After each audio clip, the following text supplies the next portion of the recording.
할렐루야. 하나님의 은혜와 평강이 오늘 예배 드리시는 모든 성도님들과 함께 하시기를 주의 이름으로 축원드립니다. 오늘은 시편 89편 19절로 29절 말씀을 중심으로 다윗에게 주신 축복이라는 제목으로 함께 말씀을 나누겠습니다. 오늘 시편 89편의 배경은 다윗의 언약을 배경으로 하고 있습니다. 다윗은 왕이 된 이후에 남북으로 갈라진 나라를 하나로 통일했고 또 이후에 예루살렘으로 수도를 옮기고 그곳에 언약궤를 두었습니다. 그런데 가만히 생각해 보니까 자기는 백향목 좋은 궁정에서 살고 있는데 하나님의 언약궤는 휘장 안에 있는 것이 마음에 걸렸어요.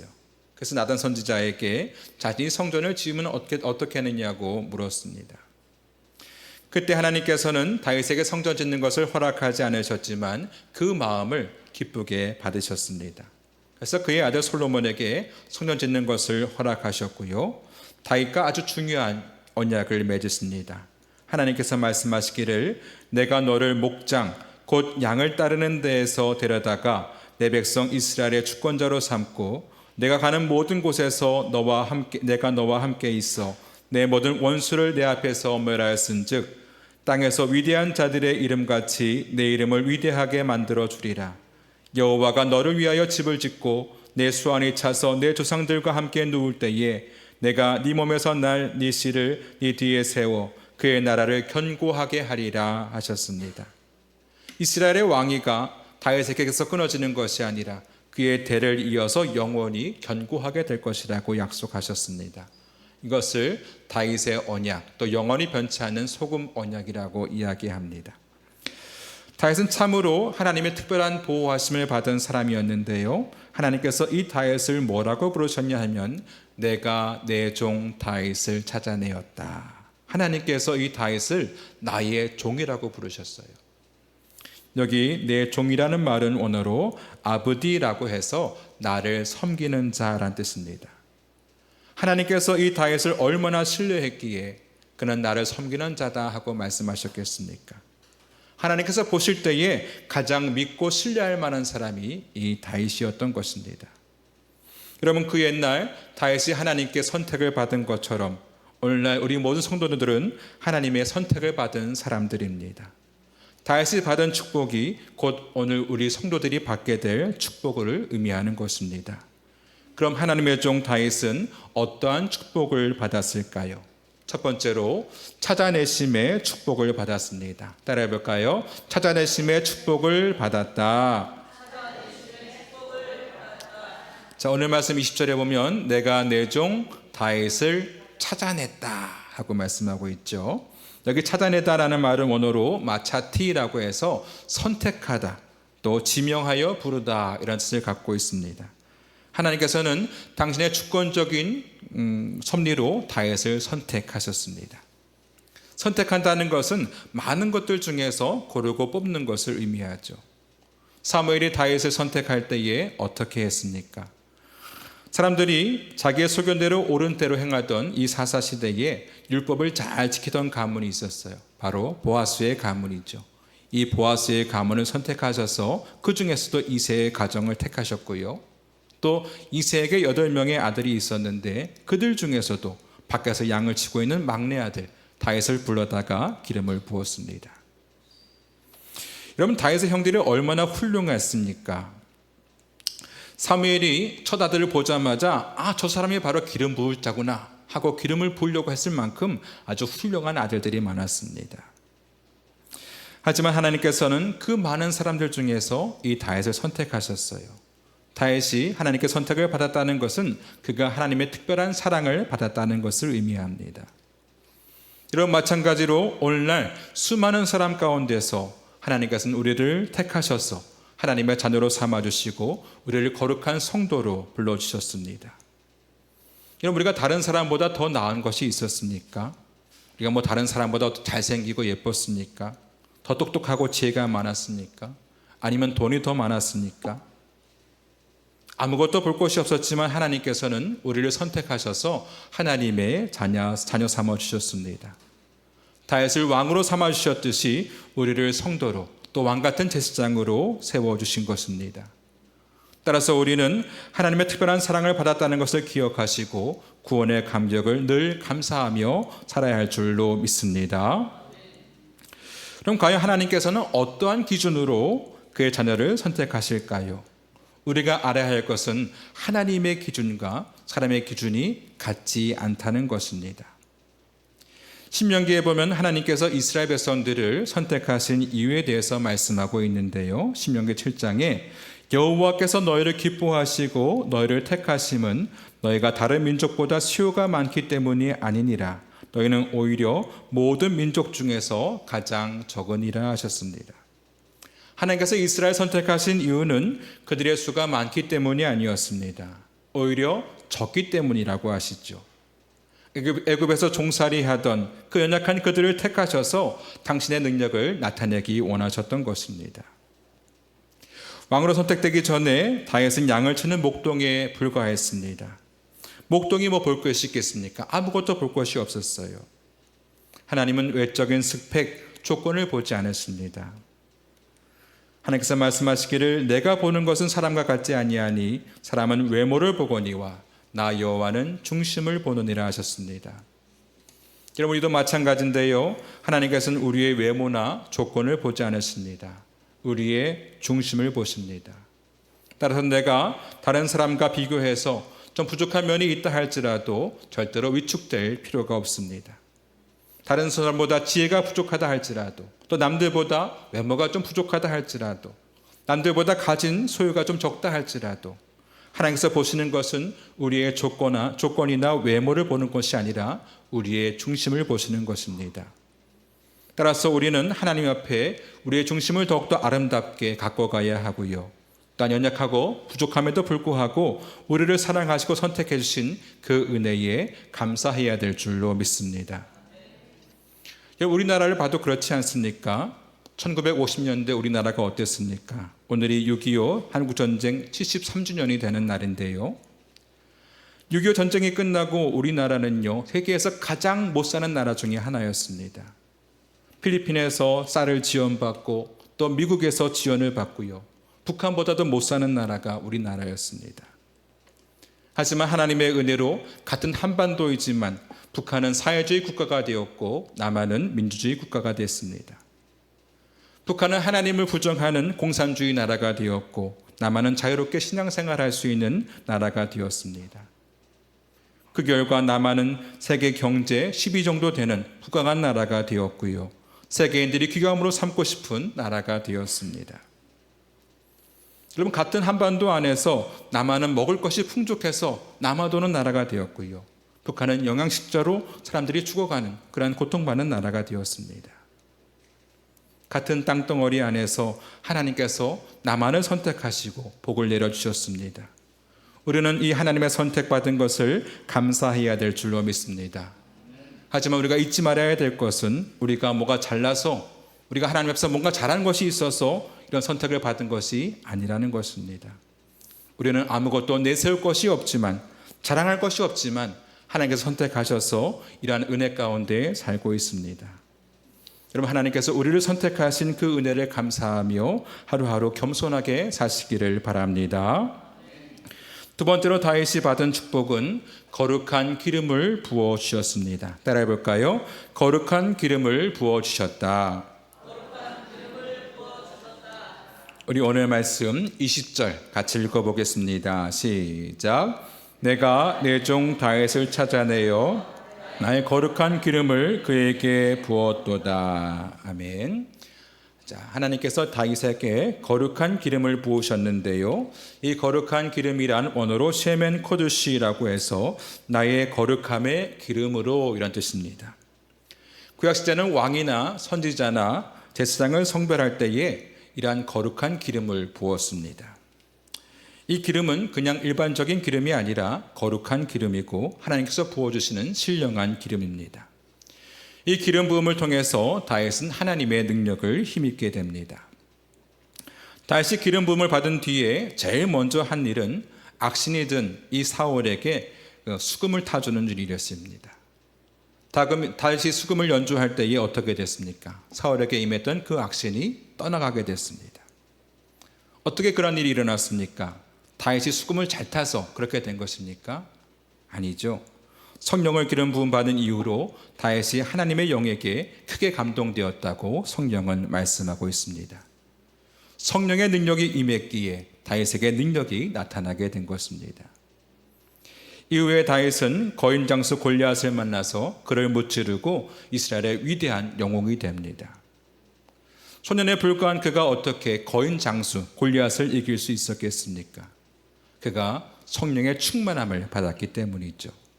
하나님의 능력이 그에게 임했기에 그는 골리앗을 물리칠 수 있었습니다.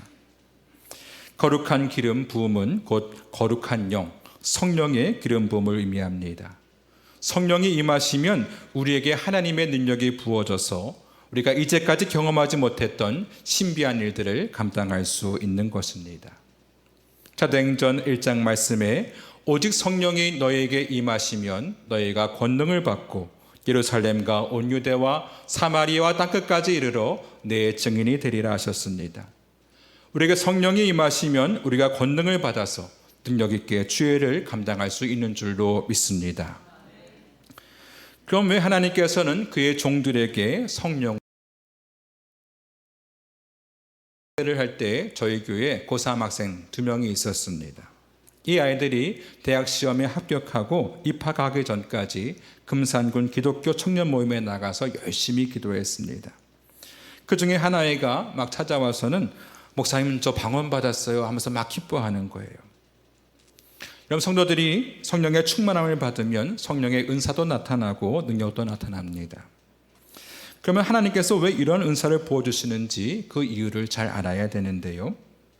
고린도전서 12장과 14장에는 성령의 은사에 대해서 잘 설명하고 있습니다. 우리 고린도전서 14장 말씀 다 같이 한번 읽어보겠습니다. 시작. 사랑을 추구하며 신령한 것들을 사모하되 특별히 예언을 하려고 하라. 방언을 말하는 자는 사람에게 하지 아니하고 하나님께 하나니 이는 알아듣는 자가 없고 영으로 비밀을 말함이라. 그러나 예언하는 자는 사람에게 말하여 덕을 세우며 권면하며 위로하는 것이요 방언을 말하는 자는 자기의 덕을 세우고 예언하는 자는 교회의 덕을 세우나니 나는 너희가 다 방언 말하기를 원하나 특별히 예언하기를 원하노라. 만일 방언을 말하는 자가 통역하여 교회의 덕을 세우지 아니하면 예언하는 자만 못하니라. 아멘. 자, 이 말씀을 읽어보면 마치 방언을 하는 것이 별로 좋지 않은 것처럼 생각이 되기도 하지만 사실은 그런 말씀이 아닙니다. 방언이나 예언이나 다 좋은 것인데 결국은 그것이 교회의 덕을 세우는 것이 되어야 한다는 것입니다. 고린도전서 14장 12절 말씀에 그러므로 너희도 영적인 것을 사모하는 자인즉 교회의 덕을 세우기 위하여 그것이 풍성하기를 구하라 했습니다. 자, 영적인 것을 사모하는데 그것을 교회의 덕을 세우기 위해서 풍성하기를 구하라 하셨습니다. 여러분 하나님께서 우리에게 성령을 부어주시는 것은 그리스도의 몸인 교회를 세우기 위해서입니다. 단지 나 혼자 방언하고 예언하고 좋아하라고 주신 것이 아니라 교회의 덕을 세우기 위한 것이죠. 또한 지체로서 서로를 존중하고 협력하면서 교회를 세워가라고 주신 것입니다. 오늘 말씀에 하나님께서 다윗에게 거룩한 기름을 부어주신 것은 그가 하나님의 종으로서 하나님의 백성들을 잘 이끌어가게 하기 위해서 그에게 성령을 부어주신 것입니다. 마찬가지로 하나님께서 우리에게 성령을 부어주신 것은 우리가 하나님의 일꾼으로서 몸된 교회를 섬기며 주의 일을 능력 있게 감당하라고 주신 것입니다. 만일 어떤 사람이 성령의 충만함을 받았다고 하는데 마치 특공대처럼 두문불출한 그런 모습을 보인다든지 점점 교회에서 멀어지는 모습을 보인다면 그것은 성령 충만한 자의 온전한 모습이 아닙니다. 하나님께서는 교회의 덕을 세우기 위해서 또 주의 일을 감당하라고 성령을 부어주신 것입니다. 바라기는 우리 모두가 성령의 충만함을 받아서 몸된 재산에 충성하는 귀한 일꾼들이 다 되시기를 주의 이름으로 축원드립니다. 세 번째로 다윗이 받은 축복은 그를 견고하게 하셨습니다. 따라해 볼까요? 그를 견고하게 하셨다. 우리 오늘 말씀 21절 다 같이 읽어보겠습니다. 시작. 내 팔이 그를 힘이 있게 하리로다. 아멘. 성경에서 손이라는 것은 권능, 능력을 상징합니다. 하나님의 손이 그와 함께 하셔서 그를 견고하게 하시고 그의 팔이 그를 힘있게 하신다고 했습니다. 여기 견고하게 하다라는 말은 원어로 티콘이라고 해서 세우다, 확고히 하다라는 뜻을 가지고 있습니다. 하나님께서는 다윗의 인생이 흔들리지 않도록 세워주셨고요.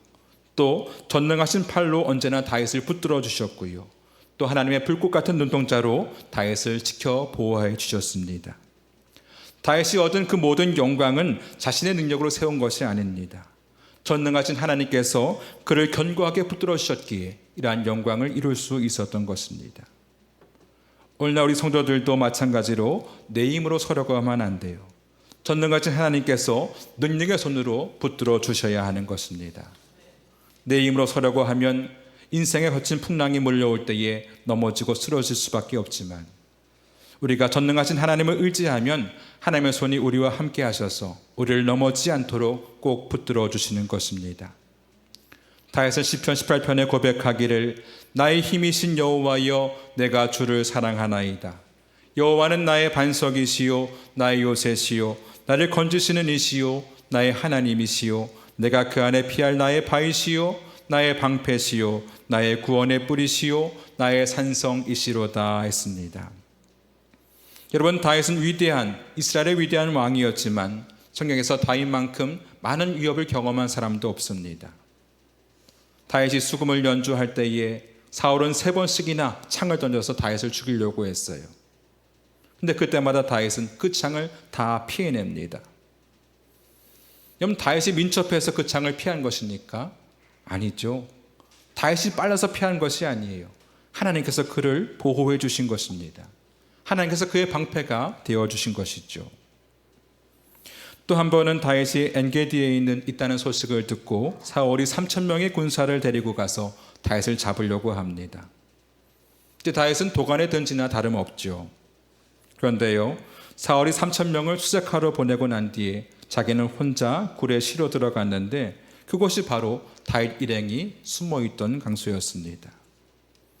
다윗은 그곳에서 사울을 죽일 수 있었지만 사울의 겉옷자락만 살짝 베어서 나오지요. 사울이 다윗을 도간에 몰았다고 생각했는데 오히려 도간에 든 것은 다윗이 아니라 사울이었습니다. 여러분, 이것이 우연한 일이겠습니까? 하나님께서 그의 오른팔로 다윗을 견고하게 하셔서 그를 모든 원수들로부터 보호하시고 지켜주신 줄로 믿습니다. 여러분, 우리의 인생은 하나님께서 보호하시고 지켜주시는 인생이 되어야 합니다. 2021년 전남 완도구의 작은 섬마을에 사는 70대 부부가 있었는데요. 이 노부부의 집은 완도에서 배를 타고 30분을 들어가서 또 거기서 버스를 갈아타고 들어가야 되는 정말 산골짜기에 있는 그런 집이었습니다.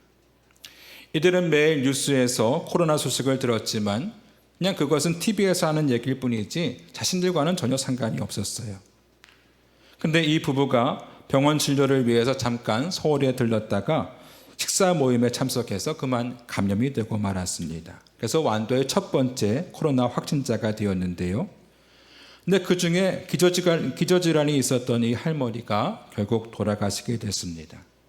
평생을 함께 했던 이 부부가 한 번에 서울 방문을 통해서 영영 이별하고 말았습니다. 또 며칠 전에 아산병원의 주석준 교수가 오후에 출근을 하다가 불의의 사고로 목숨을 잃고 말았죠. 많은 사람을 살리고 생명을 살렸던 그 귀한 일을 한 사람도 한순간에 허무하게 돌아가시고 말았습니다. 여러분, 요즘 얼마나 이러한 사건 사고가 많습니까? 하나님께서 지켜주지 아니하면 그 누구도 또 단 한순간도 장담할 수 없는 것입니다. 그러나 주님은 우리에게 이렇게 말씀하십니다. 두려워하지 말라, 내가 너와 함께 함이니라. 놀라지 말라, 나는 내 하나님이 됨이라. 내가 너를 굳세게 하리라. 참으로 너를 도와주리라. 참으로 나의 오른손으로 너를 붙들리라. 오늘 말씀에 하나님께서 이 다윗을 견고하게 지켜주셨듯이 그의 백성을 견고하게 지켜주시는 그 하나님의 은혜가 우리 가운데 함께 하시기를 주의 이름으로 축원드립니다. 오늘 말씀에 하나님께서는 목동에 불과한 이 다윗을 선택하셔서 이스라엘의 주권자로 세워주셨습니다. 또한 그에게 거룩한 기름을 부어주셔서 사명을 감당하게 하셨습니다. 또한 다윗이 어려움에 처했을 때에 그를 보호하시고 견고하게 하셨습니다. 바라기는 다윗에게 주셨던 이 하나님의 축복이 이 모든 성도들과 함께 하시기를 주의 이름으로 축원드립니다. 우리 다 함께 찬송 부르고 함께 기도하겠습니다.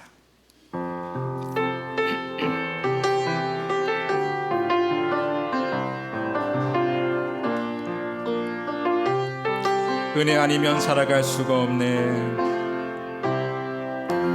은혜 아니면 살아갈 수가 없네. 호흡마저도 다 주의 것이니 세상 평안과 위로 내게 없어도 예수 오직 예수뿐이네. 은혜 아니면 살아갈 수가 없네. 은혜 아니면 살아갈 수가 없네. 호흡마저도 다 주의 것이니 세상 평안과 위로 내게 없어도 예수 오직 예수뿐이네. 그 신계획 다 볼 수도 없고 그 신계획 다 볼 수도 없고 작은 고난에 지쳐도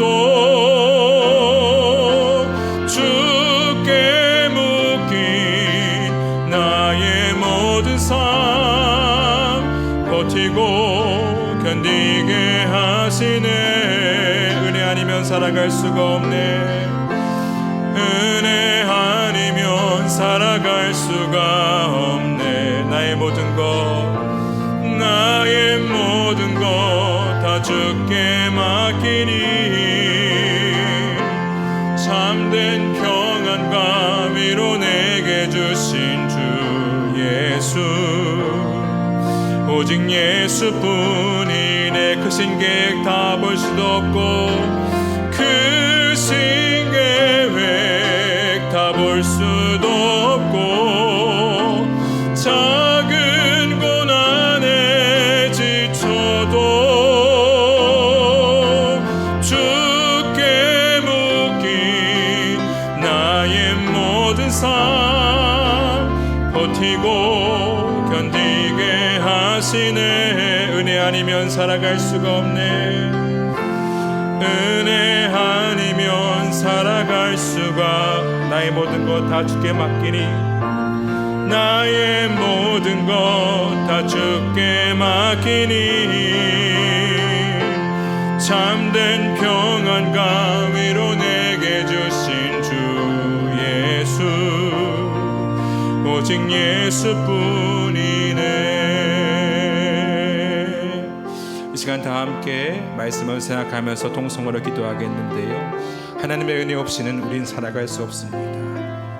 하나님께서 우리를 하나님의 자녀 주시고 구원해 주신 그 은혜에 감사하시고 또 우리를 일꾼 삼아서 하나님의 능력 부어주신 것 감사하시고 또 하나님 팔로 우리를 보호하셔서 견고하게 하신 것을 감사하시기 바랍니다. 또 우리 환자들을 위해서 기도하겠는데 우리 하나옥 장로님 지금 일주일 때 급성 신우신염으로 입원 중에 계십니다. 건강에 속히 회복되기를 위해서 기도하시고요. 또 그 외에도 우리 모든 환자들을 위해서 다 함께 주여 한번 부르시고 통성으로 기도하겠습니다. 주여